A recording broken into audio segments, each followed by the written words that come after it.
Okay, I want you to picture something. You've finally taken that trip you've been saving for. You are standing on a beach in the Pacific. The sun is setting, and it's doing that thing it only does in the tropics, that fierce burning orange that just bleeds into purple. To your left, you have these impossible, jagged green mountains shooting straight up into the clouds. It is, by every definition, paradise. You've got the drink in your hand, you've got the sand between your toes. Oh, It's it perfect. sounds perfect. It does. But then this little thought creeps in. You're looking at that mountain, Yeah. and you realize you have no idea what it is. You don't know its name. You don't know why it looks like that. You see a statue down the beach, but you don't know who the person is. You're looking at all this beauty, but you're essentially looking at a screensaver. You're consuming the scenery, but you don't actually know the story. That is the classic traveler's dilemma, isn't it? It's that tension between wanting the freedom to just be there, to soak it in Yeah. without an agenda, Right. and the fear that you're missing out on the context. You're seeing the what, but you're missing the why. And usually fixing that means you have to make a sacrifice. You either bury your nose in a guidebook, which means you aren't looking at the sunset anymore, or you sign up for one of those big bus tours. Right, where you're stuck in a group of 40 people following a flag and moving on someone else's schedule. Which is my nightmare. So that is the problem we are tackling today. We have a stack of sources here that focus on Oahu, and they're highlighting a solution that claims to bridge that gap. We're talking about a new wave of GPS-guided audio tours, specifically looking at a creator called Audio Tour Hawaii and their partnership with a platform called VoiceMap. And the mission of these sources is pretty interesting. They're pitching this local in-your-pocket experience. The goal seems to be balancing budget, because travel is expensive enough, with flexibility, while still maintaining a high level of cultural respect. We're also going to look at the other side of the coin later on for the people listening and thinking, I do not want to look at my phone on vacation. Hmm. We'll be discussing a company which offers the human alternative. But let's start with the tech, because when I hear audio tour, I have to be honest with you, I cringe a little. With that. I just have flashbacks to school trips. You know those clunky plastic wands at the museum? You walk up to a painting, you squint at a tiny number, you punch in 4-2, and then hold this germy brick to your ear to hear a monotone voice read a plaque. Yeah, that is definitely the old way.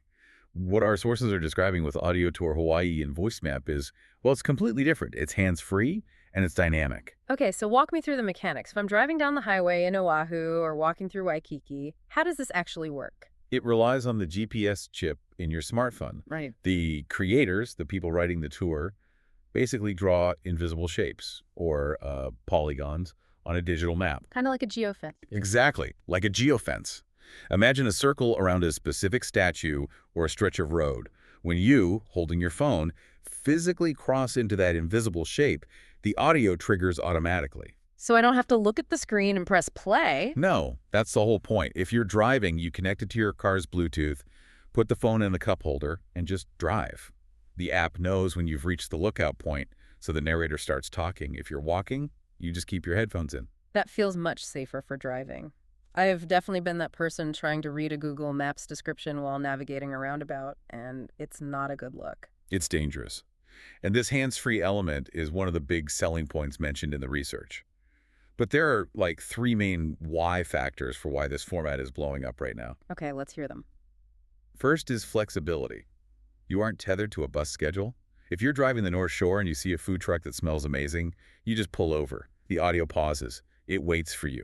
You don't have to worry about the group leaving without you. Which is huge. What's the second? Immersion. It's trying to replicate that feeling of having a friend in the passenger seat telling you stories, but without the cost of hiring a private guide. And the third factor, and this is the one that usually trips people up tech-wise, is offline capability. Oh, this is a big one. I can't tell you how many times I've been hiking or driving in a remote area and my signal just vanishes. Exactly. Oahu has mountains and valleys. Signal isn't guaranteed everywhere. The sources emphasize that you download these tours while you're still on your hotel Wi-Fi. Once it's on your phone, it runs entirely off the GPS chip. Wait, GPS works without data. It does. Your phone knows where it is geographically, even if it can't load a web page. So you can be in airplane mode to save battery, and the tour will still trigger perfectly. Okay, that's a lifesaver. So the tech is sound, But technology is just a delivery system. If the content is boring, it doesn't matter how good the GPS is. What are we actually listening to? Because Oahu is dense. You've got a modern city, you've got ancient history, you've got military stuff. I mean, how do they organize it? The sources break it down into two main buckets: walking tours and driving tours.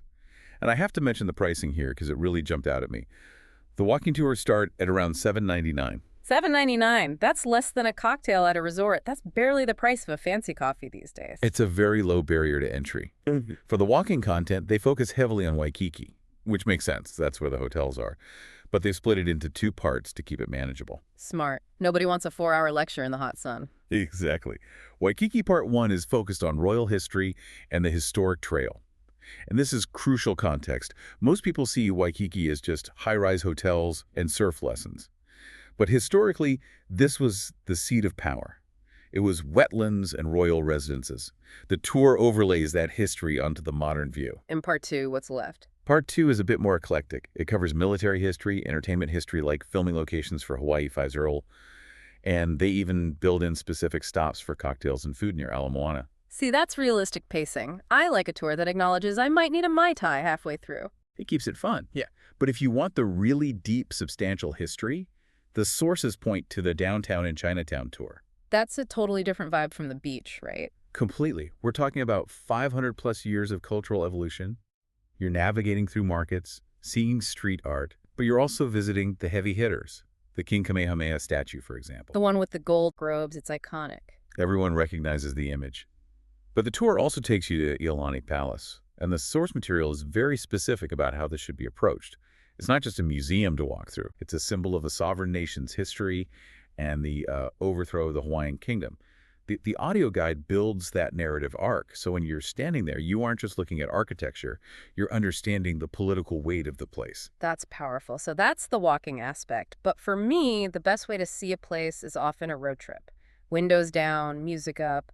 What are the options if I rent a car? The driving tours are priced a little higher, around $14.99. The source uses a great local analogy. They compare it to the price of a plate lunch. I love that. For the price of 2 skips of rice and some map salad, you get a full day's entertainment. It's a good deal. There are 3 main routes mentioned. First is Pearl Harbor and historic Honolulu. This is a somber route. It goes from the memorial all the way to the Punch Bowl Cemetery. What's a heavy day of history? It is. Then you have the South Shore run. This is for the visual, people blow holes, botanical gardens, those winding roads where the cliff drops right into the ocean. And the big one. The North Shore. Yeah. They call it the legendary surf adventure. It drives you along the 7-mile miracle. I know this stretch. Waimea Bay, Pipeline, Sunset Beach. Even if you've never touched a surfboard, you know these names. Right. But here's where the audio adds value. Imagine you're sitting in your car at Waimea Bay. You see the waves. But the audio guide asks you to notice the traditional Hawaiian outrigger canoe sitting on the sand. It tells you the story of Eddie Aikau. It connects the sport you're seeing today to the ancient tradition of wave sliding. So it turns a nice view into an actual story. Exactly. And for the completionists out there, they offer bundles. There's an Ultimate Oahu pack for around $29.99 that basically gives you everything. Okay, so we've covered the what and the how, but I want to drill down into the who. Because let's be real, Audio Tour Hawaii isn't the only app doing this. I've seen ads for Shaka Guide, Gypsy Guide. They're everywhere. They are, and the sources acknowledge that those are big, popular competitors. But the source material for AT draws a really sharp distinction when it comes to the authenticity of voice. What does that mean in practice? Well, without naming names, the sources suggest that some competitors rely on generic scripts or narrators who are professional voice actors, but they're from the mainland. So you're driving through a Polynesian landscape, looking at taro patches, but the voice in your ear sounds like a weatherman from Ohio. Potentially. And it creates a bit of a disconnect. It's information, but it lacks soul. In contrast, Audio Tour Hawaii highlights that their tours are written and voiced by locals who actually live the stories. Does that really change the user experience, though? Or is it just a nice marketing tagline? I think it changes the texture of the experience. Think about it. If someone is telling you about a tsunami that wiped out a village in the 1940s, a professional actor reads the script with drama. A local whose grandmother lived through it reads it with memory. It feels less like a lecture and more like you're riding along with a friend. That makes a lot of sense. It's more intimate. And that connects to a broader theme in the sources about responsible tourism. This isn't just about entertainment, it's about management. Visitor management sounds a little corporate. What are they actually saying? Well, think about the Instagram effect. A random travel blog might tell you to hike a specific ridge to get a cool selfie, but that blog doesn't tell you the ridge is eroding, or that it's on private property, or that it's a sacred burial site. Right, the hidden gem problem where everyone rushes to a spot and ruins it. Exactly. These curated GPS routes keep visitors on safe, legal paths. The app isn't going to trigger a story if you wander onto private property. So by following the tour, you're inadvertently being a more respectful guest. You're staying where you're supposed to be. Plus, sticking to the app supports the local creators directly. Right. The revenue model favors the local writers and guides rather than just a massive tech aggregator. Now, I know there is a segment of our audience listening to this and rolling their eyes. They're thinking, I am on vacation. I want to disconnect. I don't want to troubleshoot Bluetooth. I want to talk to a human being. And that is completely fair. Technology can't read the room. An app can't tell when you're tired or answer a spontaneous question about a weird bird you just saw. So let's talk about the alternative mentioned in our stack, Halia Private Tours. This is the option for the anti-app traveler or someone who just wants that connection. But I want to be precise about how they market themselves. The sources were very specific about the vibe, weren't they? Yes, they explicitly avoid the word luxury. Which is interesting because usually private tour is code for luxury and white glove service. Right. Halia positions itself as laid back and flexible. Hmm. The goal isn't to feel like you're being chauffeured by a butler. It's supposed to feel like you have a friend who lives on the island and happens to have a car. That sounds a lot less stiff. How much control do you actually have? It's 100% custom. You can book a 6-hour half day or a 9-hour full day, but you aren't stuck on a loop. If you want to spend 2 hours at a food truck park because you're obsessed with garlic shrimp, you can do that. If you want to skip a lookout because it's too crowded, you skip it. And I noticed a mention of meaningful impact activities. Yes, this is a cool feature for the conscious traveler. It's not mandatory. They aren't forcing you to work on your vacation, but you can choose to integrate things like a quick beach cleanup or planting native trees into your tour. I like that it's an option. It lets you give back if you want to, but it's not preachy. Exactly.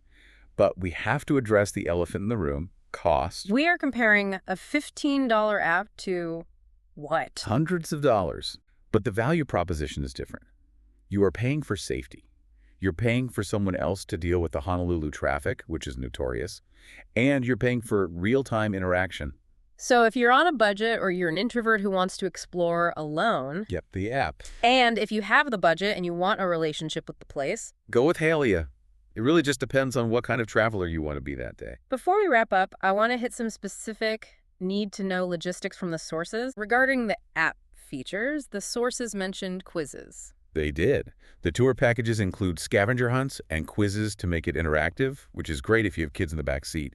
But there's a technical quirk to be aware of. What's that? The audio triggers automatically. The quizzes do not. You have to manually tap the screen to see the question. Oh, good to know. I can imagine driving for 10 miles waiting for a trivia question that never comes. Yeah, probably best to save the quizzes for when you're parked or grabbing lunch. And there was a note about how we conceptualize the city of Honolulu itself. Right. The guidance in the source material is to frame Honolulu respectfully. We shouldn't label it as just another American city Because it feels different. because of the history. Mhm. It's a Pacific hub. It's the capital of a kingdom that was overthrown. It has an identity that predates its status as a U.S. city. To call it just an American city flattens all that complexity. It's about context again, seeing the layers underneath the surface. Precisely. One final logistical perk that I thought was cool.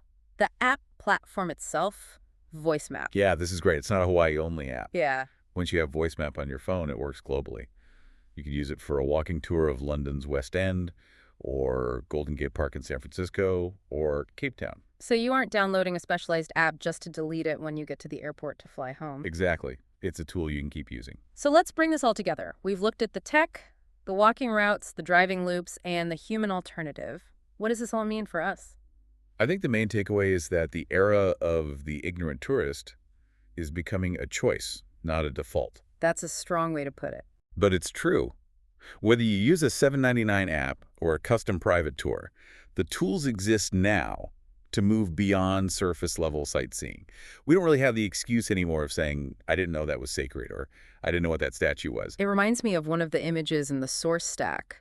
the monk seal sleeping on the beach. The Waikiki monk seal. It's a classic site. Right, if you walk past that without a guide, digital or human, you just see a seal. You take a picture, you say, oh, it's cute, and you keep walking. But with a guide, you might learn that the Hawaiian monk seal is one of the most endangered marine mammals in the world. You might learn about its significance in Hawaiian culture as an aumakua. Suddenly, it's not just a cute photo op. It's an encounter with biology and spirituality. Or that statue of Queen Kapiolani we mentioned. Without the story, it's just bronze. With the story, it's a legacy of charity and leadership that still impacts the island today. It transforms the object into a subject. It gives the place a voice. So here is where we leave you today. We live in an age of automated travel information. You can Google best beaches and get a list of 10 spots in a microsecond. But the question is, are we just consuming these destinations like products, or are we actually listening to them? And more importantly, whose voice are we listening to? Is it a content farm, or is it people who call that land home? Something to think about next time you're booking a trip. Thanks for diving in with us.